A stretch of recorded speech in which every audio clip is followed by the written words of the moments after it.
First off, we've got Mahrez or Sane. Now, what is a real shame is I've deleted my Mahrez versus Sane comparison from last week, where I looked at them head to head, and I believe if you check my Instagram, there is a post where I do compare their stats. No, it's one of my videos actually. It's a couple of weeks ago I did a transfer my team video where I did compare Mahrez versus Sane. So you can go check that out. My actual thoughts on Mahrez versus Sane right now is, if Man City need to be defensive, I think Sane's probably going to get rested. I think the big issue for City in their game against Chelsea was Kante scored that goal because Sane didn't mark his man. If he had, who knows how that game would have gone. That's why I think Sane got taken off. I think Sane is a very, very good attacking player, provides width that neither Sterling or Mahrez really does on the left. But I think defensively, Sane isn't up to Pep Guardiola's standards. So that could see him being dropped in certain games. I think with Mendy not around, it's not likely for him to be dropped that often. I actually think Mahrez could do incredible in Pep's system if he got a run of games without being benched. But I think Sterling is the safest option, even with the fact that he will get rotated every 6 to 8 odd game weeks. But I think Sane potentially could match him if he gets a long run in the team. I just am worried now that he might get rested for games where they need to be a bit more defensive. So I'd say either is a decent shout. I think Sane above Mahrez, purely because I think he's more likely to play against the smaller teams where the big points may be possible. James O'Mahony saying get rid of Salah, and then I think he's suggesting Kane. I mean, as far as I'm aware, and this is just off of some tweets that didn't actually say he scored, but people are saying Salah's back. So I'm presuming if Liverpool are playing tonight, which I really haven't had time to check properly because I've been so busy trying to get videos ready and this stream ready, Salah may be back. I do have some stats for Salah.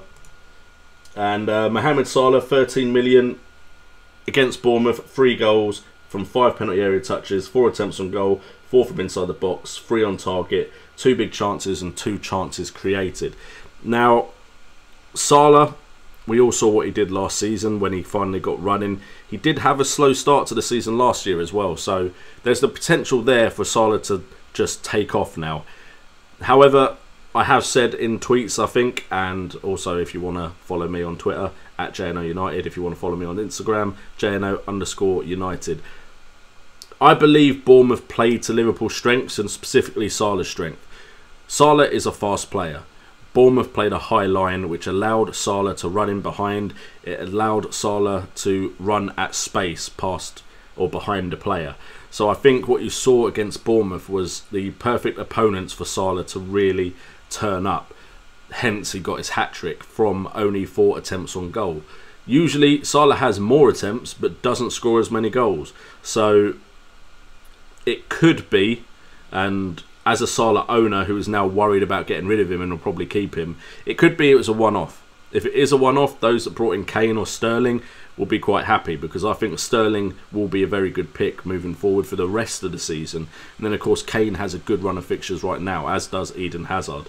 So those without Salah, I'm not 100% sold still yet that you've made the wrong decision, because I know a lot of people were stressing about it, but part of me thinks maybe this is a one-off, and it wouldn't surprise me if this is his one performance where those who are thinking about getting rid of him after Bournemouth will now keep him for another 5 to 6 game weeks when they don't really need him. Because I'll be completely honest, I was thinking of getting rid of him straight after this game week, and now he's going to got a hat-trick. It's going to be very difficult to do that. So we'll see. I personally am not 100% sure Salah will outscore everyone enough to justify his price. So in my head, he needs to outscore Kane by significantly enough to justify his 0.5 million more, and then perhaps potentially Sterling as well. Everyone else I'm not too bothered about because they're in a completely different price bracket, but it's those 2 players. Maybe you can put Hazard and Aguero in that group, but Aguero's not a worry right now. It's those players that I think Salah needs to outperform, and I'm not 100% sold he will do that yet. For me, as far as players to get in, I'm trying to cover Sterling with Sane. I'm going to probably try and cover Kane with Son. And then Hazard, I'm still not 100% sold on that Chelsea side. I know they just had a great performance against City, but I want to see how they perform against a smaller side after a few slip-ups before that City game. So, for me, Salah is the Liverpool option right now. There's no one else in that Liverpool side I want over Salah, which is why I'm struggling with getting rid of him or keeping him. But hopefully that's helped with my thoughts on that situation.